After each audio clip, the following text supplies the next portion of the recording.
तो पश्चिम बंगाल में ऐतिहासिक जीत के बाद भारतीय जनता पार्टी का जश्न शुरू हो चुका है। छत्तीसगढ़ में बीजेपी जबरदस्त जीत का जश्न मना रही है।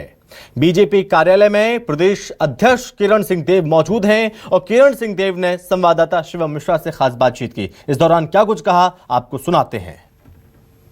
एक ऐतिहासिक जीत पश्चिम बंगाल समेत 3 राज्यों में। बहुत बहुत बधाई। और मैं तो अभिनंदन करूंगा आदरणीय प्रधानमंत्री जी का, नरेंद्र मोदी जी का, आदरणीय राष्ट्रीय अध्यक्ष नितिन नवीन जी का।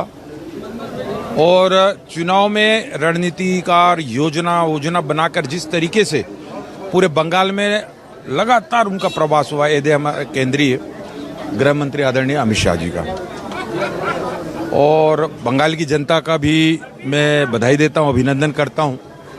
तृणमूल कांग्रेस के अत्याचारों से मुक्ति मिली है।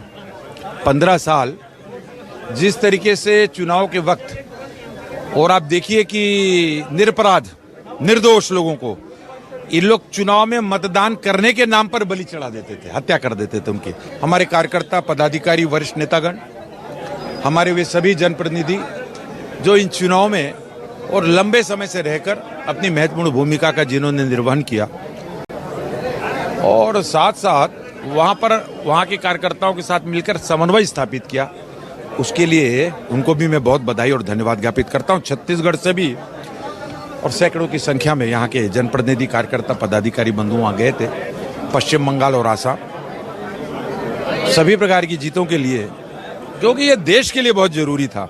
और जब इस पर संज्ञान लिया गया और इस पर आदरणीय प्रधानमंत्री जी, गृह मंत्री जी ने, और जिस तरीके से योजना बनाकर, कितना देखिए ना, प्रधानमंत्री जी की सभा, कितनी सभाएं हुई, गृह मंत्री जी का रोड शो, सभाओं का, योगी जी, ऐसे कई लोगों ने, कई वरिष्ठ नेताओं ने, हमारे मुख्यमंत्रियों ने वहां पर सभा और रैली की। लोग उस बीजेपी से कनेक्ट होना चाहते हैं, लेकिन वहां की जो सरकार है तृणमूल कांग्रेस, उसके दबाव में, दहशत में नहीं होने दी। अभी फ्री एंड फेयर इलेक्शन हो गया, एक भी हत्या नहीं हुई, देख लीजिए आप, ऐसा होता है। अध्यक्ष जी, देखिए ये थे किरण देव सिंह जिन्होंने कहा कि फेयर एंड क्लीन इलेक्शन अब यहाँ पर हुआ, और भारतीय जनता पार्टी की पश्चिम बंगाल में ये सिर्फ जीत नहीं बल्कि पूरे देश की ये जीत मानी जा रही है। कैमरामैन श्याम के साथ शिवम मिश्रा, न्यूज़ 24 मध्य प्रदेश, छत्तीसगढ़। तो बंगाल, असम और पुडुचेरी में भारतीय जनता पार्टी की ऐतिहासिक जीत हुई है। ऐतिहासिक जनादेश मिला है भारतीय जनता पार्टी को। और इस बीच अब तमाम प्रतिक्रियाएं सामने आ रही हैं।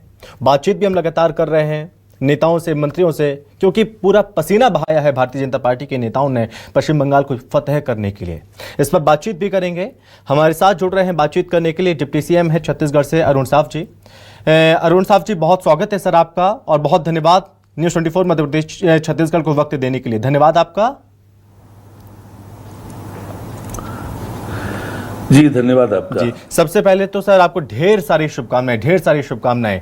जो जिस तरह से पसीना बहाया, मेहनत की पश्चिम बंगाल के लिए, कह सकते हैं कि दीदी को चारों खाने चित्त कर दिया है। किसे श्रेय देंगे और कितनी बड़ी जीत इसे माना जाए सर?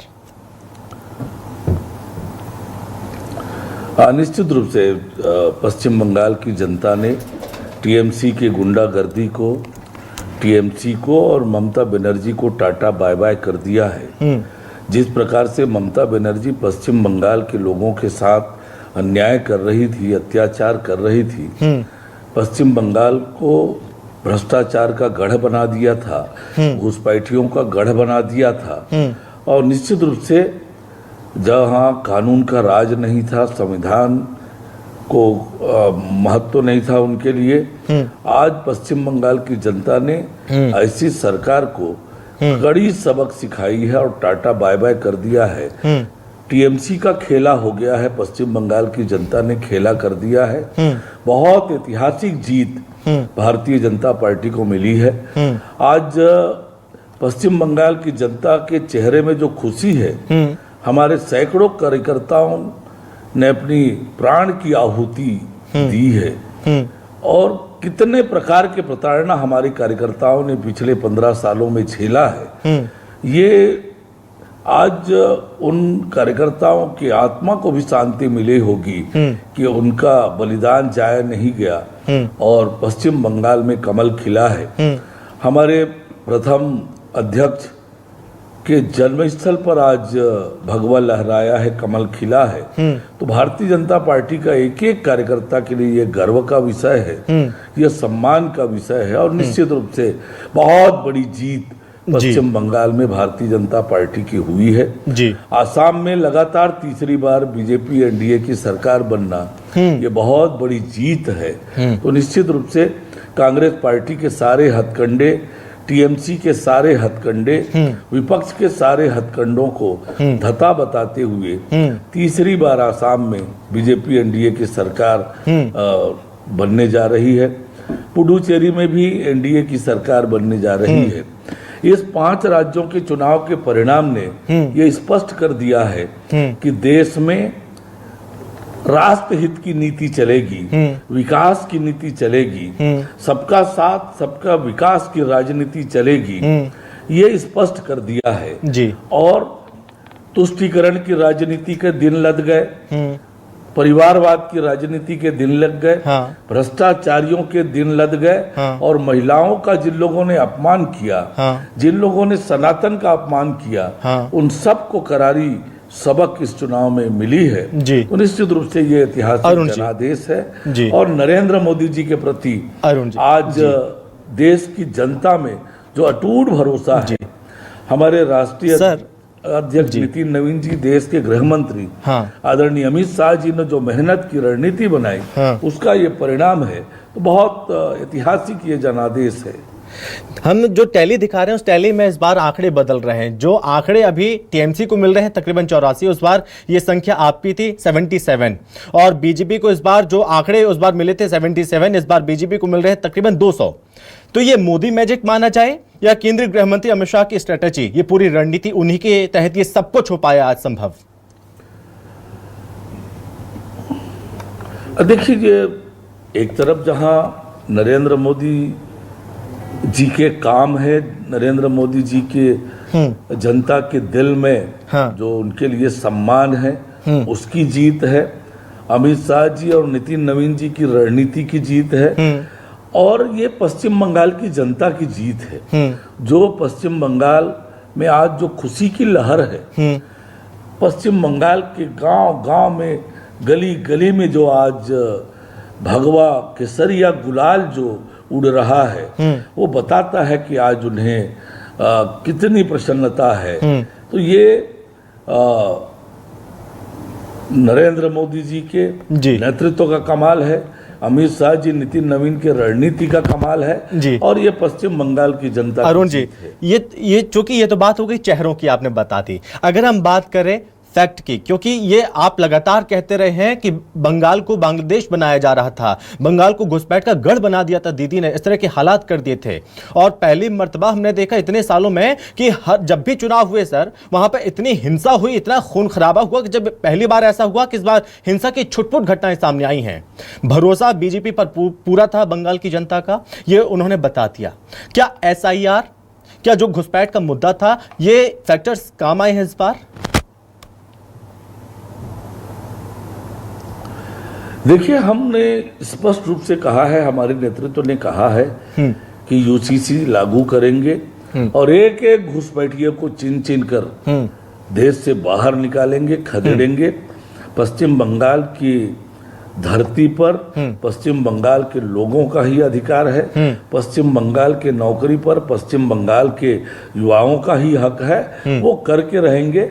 और एक एक वादा जो पश्चिम बंगाल की जनता से हमारी पार्टी ने, हमारे नेताओं ने किया है, वो पूरा करेंगे। पश्चिम बंगाल का इतिहास अत्यंत वैभवशाली और गौरवशाली रहा है, चाहे वो साहित्य के क्षेत्र में हो, संस्कृति का क्षेत्र हो, खेल का क्षेत्र हो, सभी क्षेत्रों में बहुत वैभवशाली और गौरवशाली रहा है। तो निश्चित रूप से पश्चिम बंगाल का वैभव और गौरव फिर से लौटेगा और वो अपने वैभव और गौरव को पाएगा। वहाँ शांति होगी, खुशहाली होगी और तरक्की होगी। जी, बीजेपी के जिन नेताओं ने स्थापना की, उन्होंने जो सपना देखा था, आज के नेताओं ने उस सपने को पूरा किया है कहीं ना कहीं। आगे का बंगाल किस तरह का रहने वाला है? क्या रोड मैप रहेगा सरकार का, वहां पर बीजेपी का, और कैसा बंगाल हम देख पाएंगे? मैंने आपको विजन बता दिया कि पश्चिम बंगाल का इतिहास वैभवशाली गौरवशाली रहा है। हाँ। वो वैभवशाली गौरवशाली जो अतीत रहा है उसे फिर से पुनर्स्थापित करना, पश्चिम बंगाल में कानून का राज लेकर आना और पश्चिम बंगाल का जो विकास अवरुद्ध हो गया है, भ्रष्टाचार का गढ़ बन गया है, घुसपैठिए का गढ़ बन गया है, ऐसे बीमारियों से पश्चिम बंगाल को मुक्त कराना, सबका साथ सबका विकास की रणनीति पर चलकर पश्चिम बंगाल के जो लोग हैं उनके जीवन में खुशहाली और तरक्की लेकर आना, ये बीजेपी सरकार की प्राथमिकता होगी। और निश्चित तौर पर अरुण जी, जो 15 साल में दीदी के कुशासन रहा है उसकी फाइलें भी खुलनी चाहिए, जो जनता की मांग है क्या वो खुलेगी। और दूसरी चीज़, असम की अगर हम बात करें तो असम में हिमंता विश्व शर्मा का जादू चला है और लगातार वो भी पूरी मेहनत करते आए हैं। वहाँ पर भी जाहिर है वहाँ पर तमाम आपके बड़े नेताओं ने वहाँ पर डेरा जमाया हुआ था। एक बहुत बड़ी ऐतिहासिक जीत असम में भी भारतीय जनता पार्टी ने जीत दर्ज की। असम को लेकर क्या कहेंगे आप? असम में पिछले 10 सालों में बीजेपी एनडीए की सरकार ने जो काम किया है, असम की दशा और दिशा बदली है। जिस असम में कभी गोलियां चला करती थी, जिस असम में बारूद फूटा करते थे, मुठभेड़ हुआ करते थे, आज वही असम विकास की दिशा में आगे बढ़ गया है। आज बड़ी बड़ी सड़कें बन रही है, बड़े बड़े ब्रिजेस बन रहे हैं, लोगों के जीवन में परिवर्तन और खुशहाली आ रही है। तो ये असम की जनता ने बखूबी महसूस किया है कि 10 साल में उनके जीवन में असम में क्या परिवर्तन आया है। और इसलिए असम की जनता ने हाथों हाथ लिया है। लगातार तीसरी बार असम में ऐतिहासिक सीटों के साथ सरकार में आना, ये बहुत बड़ी बात है जी। जिस असम के लिए कहा जाता था कि यहाँ बीजेपी के लिए कभी कोई स्कोप नहीं होगा, वहाँ लगातार तीसरी बार सरकार बनना, ये बहुत बड़ी बात है। तो निश्चित रूप से हमने जो काम किया है उसका ये परिणाम है।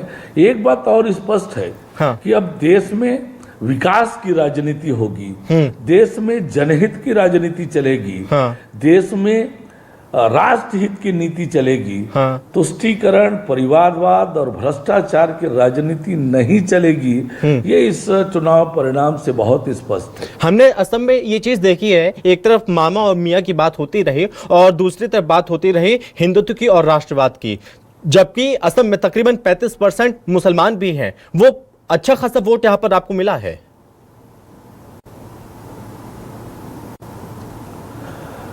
देखिए, हर एक व्यक्ति चाहता है वो खुशहाल हो, समृद्ध हो, सरकार की योजनाओं का लाभ उसको मिले। और जिन लोगों को भी ये पसंद है उन सब ने हेमंत विश्व शर्मा का साथ दिया है। हम तो सबका साथ सबका विकास इस मूल मंत्र को लेकर काम करने वाले लोग हैं और देश हित, नेशन फर्स्ट की नीति पर चलने वाले हैं। जो राष्ट्र को मानने वाले लोग हैं, भारत माता को अपनी माता कहने वाले लोग हैं, वो सब आज बीजेपी के साथ खड़े हैं। और बीजेपी की जो नीति है, बीजेपी के जो काम है, बीजेपी ने जो करके दिखाया है, आज पूरे देश के सभी राज्यों में बीजेपी के प्रति लोगों की विश्वसनीयता लगातार बढ़ रही है। और यही कारण है कि हमारी सरकारें बार बार रिपीट होती है, ठीक, बार बार लोगों का आशीर्वाद हमको मिलता है। लोग कहते थे आसाम में एंटी इनकम्बेंसी है, मैं बार बार कहता था एंटी इनकम्बेंसी नहीं, प्रो इनकम्बेंसी है। लोग सरकार के साथ खड़े हैं और जो अधिक वोटिंग हुई है वो सरकार के पक्ष में है। एंटी इनकम्बेंसी तो पश्चिम बंगाल में थी, टीएमसी के खिलाफ, ममता के खिलाफ। और अरुण जी, कहीं ना कहीं जनता ने ये चीज बता दी कि अब यहाँ पर डराने धमकाने वाली जात पात की राजनीति नहीं चलेगी, जो विकास की बात करेगा हम उसके साथ हैं, ठीक है। और इस बीच एक आखिरी सवाल अरुण साहब जी, केरलम में और तमिलनाडु में सर क्या हुआ, कहाँ पीछे रह गई बीजेपी? देखिए, हम लगातार प्रयास कर रहे हैं। देखिए, कभी हम नॉर्थ ईस्ट में कहीं नहीं थे, पश्चिम बंगाल पहली बार जीते हैं और भारतीय जनता पार्टी का प्रदर्शन लगातार अच्छा हो रहा है। और हम मेहनत करेंगे, चाहे वो तमिलनाडु हो, चाहे केरलम हो, आने वाले समय में और मेहनत करेंगे। हमारे वोट बढ़े हैं, हमारी सीटें बढ़ी है, प्रदर्शन सुधर रहा है। ठीक है। आने वाले समय में और मेहनत करेंगे। ठीक। और वहां पर भी आने वाले समय में हमें सफलता मिलेगी। शुभकामनाएं। ठीक है सर, बहुत धन्यवाद आपका हमसे बातचीत करने के लिए और अपना कीमती वक्त न्यूज़ 24 को देने के लिए। थैंक यू सर, एक बार फिर से ढेर सारी शुभकामनाएं इस जीत के लिए। तो आप यहां पर सुन रहे थे डिप्टी सीएम अरुण साव को। उन्होंने बताया कि क्या कुछ कारण रहे इस जीत के दौरान। उन्होंने बताया कि विकास सबसे बड़ा मुद्दा था और विकास को यहां की जनता ने चुना है। और अब खबरों में आगे बढ़ेंगे। बंगाल, असम और पुडुचेरी में बीजेपी को ऐतिहासिक जनादेश मिला है। सीएम विष्णुदेव साय ने पोस्ट किया, खुशी जाहिर की है। जागरूक जनता का हृदय से अभिनंदन, यह बात कही है सीएम साय ने ट्वीट करते हुए। ट्वीट किया उन्होंने, जनता ने विकास, सुशासन और राष्ट्रवाद पर विश्वास जाहिर किया है। और अब खबरों में आगे बढ़ेंगे। इस बीच एक खबर है भोपाल से, जहां पर पूर्व कानून मंत्री पीसी शर्मा ने चुनाव परिणामों पर अपनी प्रतिक्रिया दी है और कहा यह बीजेपी की नहीं बल्कि ईवीएम की जीत है। चुनाव परिणाम पहले से सेट किए जाते हैं, बीजेपी अपने हिसाब से नतीजों को प्रभावित करती है। पीसी शर्मा की विपक्षी दलों को चुनाव का बहिष्कार करने की सलाह। ईवीएम के साथ वीवीपैट का मिलान जरूरी है। बीजेपी शासित राज्यों में एंटी इनकम्बेंसी क्यों नहीं दिखती? कुछ जगह विपक्ष को जानबूझकर जिताया जाता है। मैंने 15-20 दिन पहले बता दिए थे कि ये रिजल्ट आएंगे, वैसे के वैसे आए। कोई भविष्यवक्ता नहीं हूँ, पर ये इनकी जो बीजेपी की स्ट्रेटजी हम लोग समझते हैं। ये जब लोकसभा राज्यसभा का सेशन हुआ 3 दिन का, जबकि चुनाव चल रहे थे, सीटें बढ़ाना है, महिला आरक्षण देना है, फिर प्रधानमंत्री जी टीवी से बोलते हैं कि अन्याय हुआ महिलाओं के साथ, पूरे देश में जुलूस निकलते हैं। ये नैरेटिव सेट किया बंगाल के लिए। इनको बंगाल में जो कुछ कर सकते थे सब इन्होंने उस वहाँ पे किया। तो कुल मिला के ये ईवीएम खेल रही है, और जहाँ जहाँ इसको सरकार बनाना है ईवीएम के माध्यम से बना लेती है। हिंदुस्तान में लोकतंत्र नाम की चीज़ नहीं बची जब तक ईवीएम ख़त्म नहीं होगी, या ईवीएम से जो पर्ची निकल रही है उसको डब्बे में डलवा के जब तक उसकी काउंटिंग नहीं होगी। ये बीजेपी इन सब ईवीएम का फ़ायदा उठा के इसी तरह से चुनाव जीतती रहेगी।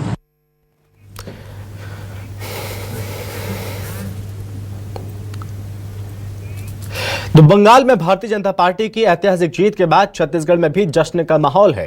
रायपुर बीजेपी कार्यालय में कार्यकर्ताओं ने अनोखे अंदाज में खुशियां मनाई। इस दौरान कार्यकर्ताओं ने झालमुड़ी खाकर जीत का जश्न मनाया और जोरदार नारेबाजी की। वो तस्वीरें भी हम आपको दिखाते हैं। 10 रुपए की झालमुड़ी और पश्चिम बंगाल से ममता उड़ी, ये नारे आज देश भर में भारतीय जनता पार्टी के तमाम नेता और कार्यकर्ता लगाते हुए नजर आ रहे हैं। और देखिए, पश्चिम बंगाल में भारतीय जनता पार्टी की जबरदस्त जीत का जश्न आज छत्तीसगढ़ में भी मनाया जा रहा है और प्रदेश कार्यालय में झालमुड़ी मंगा दी गई है। और एक अनोखे तरीके से झालमुड़ी खा करके भारतीय जनता पार्टी के तमाम नेता और कार्यकर्ता यहाँ पर जश्न मना रहे हैं, खुशी मना रहे हैं। हम बातचीत करेंगे। अनोखा जश्न मनाया जा रहा है, आज पूरे देश भर में देखा जा रहा है झालमुड़ी खा करके जश्न मनाया जा रहा है। क्या संदेश देने का प्रयास कर रहे हैं? आज बंगाल की आज़ादी का जश्न मनाया जा रहा है। एक आज़ादी 1947 में देश को मिली थी, एक आज़ादी देश की बंगाल की जनता को आज मिली है ममता के कुशासन से। और झालमुड़ी जैसा आप लोग ने देखा, प्रधानमंत्री मोदी जी ने इसको विश्व पटल पर स्थापित कर दिया है। गूगल पर सबसे ज़्यादा सर्च किए जाने वाला वर्ड है, सोशल मीडिया पे सबसे ज़्यादा ट्रेंडिंग वर्ड है अब झालमुड़ी। तो आज बंगाल की सफलता का झालमुड़ी से बेहतर और क्या हो सकता था। और आज रसगुल्ला खाएंगे लोग, और आसाम में बटेगा पेड़ा।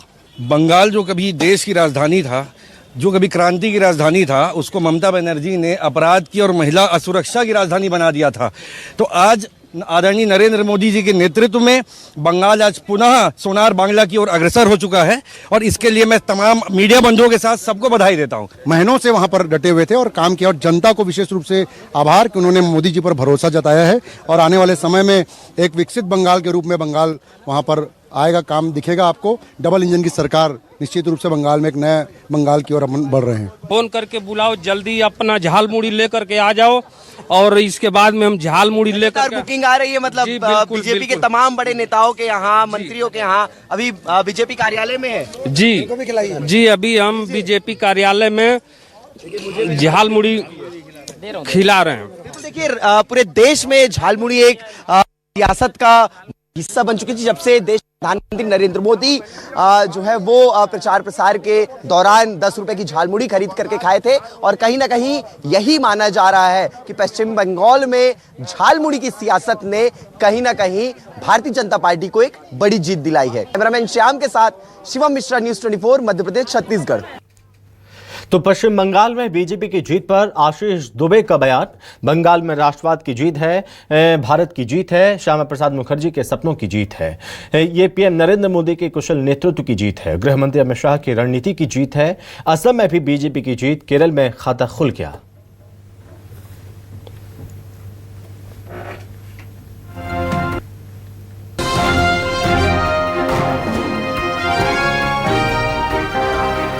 अरे बॉस आइए।